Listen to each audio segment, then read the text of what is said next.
Mohon Bapak ya, Ibu fokus di sini. Barangkali sudah puluhan tahun ada yang keliru kita. Oke. Pertama, hadis riwayat Aisyah dulu. Rasulullah sallallahu alaihi wasallam ketika beliau hendak mandi janabah, itu yang dilakukan adalah menuangkan air dulu, membasuh kedua tangannya. Ya? Jadi dua tangannya dulu dibasuh.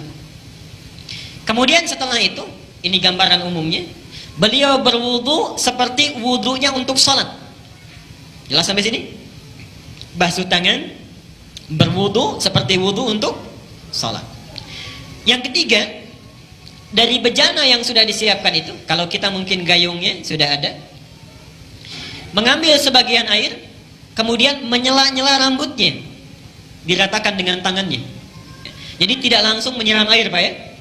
Tidak langsung menyiram air, Ibu ya. Jadi yang pertama ingat, air diambil untuk basuh tangan kita dulu. Yang kedua apa? Berwudu seperti wudu untuk salat. Sebentar Pak, itu lewat hadis Maimunah. Oke, saya sampaikan bagian pertama dulu. Nanti diperinci di Maimunah binti Al-Harith. Yang kedua apa? Berwudu dulu. Yang ketiga apa? Menyela-nyela kepala atau rambut ya, rambut kita. Yang keempat, kemudian mengambil air, membasuh, menyiramkan di kepala keseluruhan. Belum ke sini dulu. Belum ke badan ya. Baik. Saya ulangi pelan-pelan. Satu, mencuci tangan. Kedua, berwudu seperti untuk sholat. Ketiga, menyela-nyela rambut, meratakan keseluruhan. Keempat, menyiram rambut keseluruhan di kepala. Setelah itu, baru disiramkan secara keseluruhan. Jelas sampai sini? Disiramkan secara keseluruhan menggunakan sabun dan seterusnya. Ini gambaran hadis yang pertama yang umum sifatnya. Oke, baik. Coba kita lihat. Kita hapus dulu di sini. Nah, sekarang kita lihat bagian yang kedua. Ini riwayat siapa tadi? Aisyah radhiyallahu anha. Sekarang Nabi sallallahu alaihi wasallam ketika tinggal di rumah Maimunah, okay, kemudian setelah itu berhubungan dengan Maimunah binti Al-Harith, salah satu istri beliau. Kemudian Nabi sallallahu alaihi wasallam melakukan mandi janabat saat itu. Hadisnya diriwayatkan oleh Maimunah dari Abdullah bin Abbas. Abdullah bin Abbas di Al-Bukhari nomor hadis 265. Perhatikan. Sebentar, saya menyimpang dulu pelan-pelan.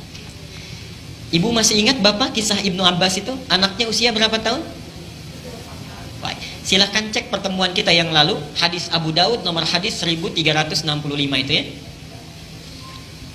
Ibnu Abbas dalam usia 4-5 tahun itu memaksa ingin tinggal di rumah bibinya Maimunah. Jadi Maimunah ini bibinya Ibnu Abbas.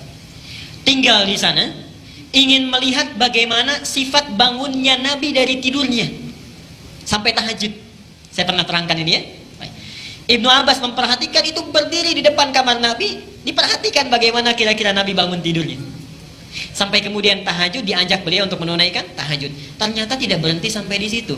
Kelak kemudian hari, Ibnu Abbas ini karena sungkan bertanya kepada Aisyah kan, kalau Maimunah itu bibinya, bertanya kepada Maimunah bagaimana caranya Nabi SAW bermandi janabah. Disinilah muncul bagian yang kedua yang lebih terperinci. Satu, kata Maimunah, Nabi SAW bila hendak beliau bermandi janabat, perhatikan, satu, mengambil air dengan tangannya, okay, lalu kemudian mencuci kemaluannya dengan tangan kirinya. Okay. Nah, kalau Bapak tadi sampaikan, kalau ingin cari referensinya, itu bukan riwayatnya Aisyah, tapi riwayat Maimunah binti Al-Harith. Ini bagian yang pertama. Yang kedua, hampir mirip dengan yang tadi, menyela-nyela bagian rambutnya. Okay. Bagi perempuan ada dua cara. Boleh diikat, dikepang, karena Maimunah itu juga pernah diikat, dikepang. Langsung bertanya pada Rasulullah, ya Rasulullah, apakah saat mandi perlu aku uraikan rambutku? Kata Rasulullah, tidak perlu, cukup kamu guyur semuanya itu, dan bila telah merata sah mandimu. Jelas ya? Baik. Kemudian setelah diratakan, lebih baik kemudian bisa diuraikan. Setelah itu selesai, kemudian diguyur, selesai sampai sini, baru kemudian berwudu seperti wudu layaknya sholat. Tapi kaki belum dibasuh. Kaki belum dibasuh. Saya ulangi, ambil air, basuh kemaluan dengan tangan apa? Kiri. Setelah itu menyela-nyela kepala. Setelah itu ambil air, kan? Basuh, baik siram, berwudu seperti layaknya wudu, akan sholat, tapi kaki kita belum dibasuh. Jadi cuma sampai telinga ya. Baik. Setelah itu siramkan secara keseluruhan. Siramkan secara keseluruhan. Terakhir setelah selesai baru cuci kaki.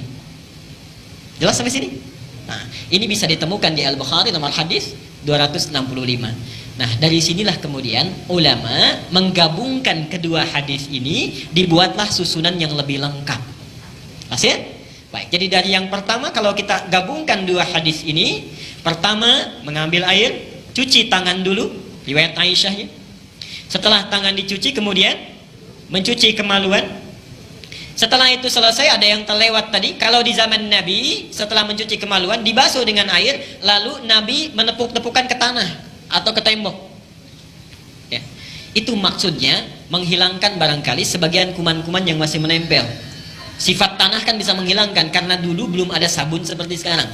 Nah, kalau bapak ingin ikut, ibu ingin ikut sunnah Nabi, ikuti dengan cara yang cerdas. Jangan setelah dibasuh, tempel-tempelkan ke tembok ini.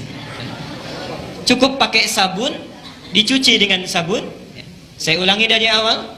Tangan dibasuh dulu, basuh kemaluan, kemudian cuci dengan sabun. Setelah itu sela-sela kan? Baik ya, sela-sela, basuh kepala keseluruhan, berwudu seperti layaknya untuk sholat sampai kakinya. Satukan, sampai kakinya. Baru setelah itu dibasuh secara keseluruhan, mandi dengan rapi. Kalau sudah dilakukan, tidak perlu wudu lagi. Ya, tidak perlu wudu lagi. Ada sahabat bertanya, ya Rasulullah, apakah saya perlu setelah mandi janabat itu berwudu kembali? Kata Nabi, harus seperti mandi apa lagi untuk membersihkan? Bahasanya metafor, harus seperti mandi apa lagi? Artinya setelah wudu setelah mandi tidak perlu wudu lagi. Jelas sampai sini?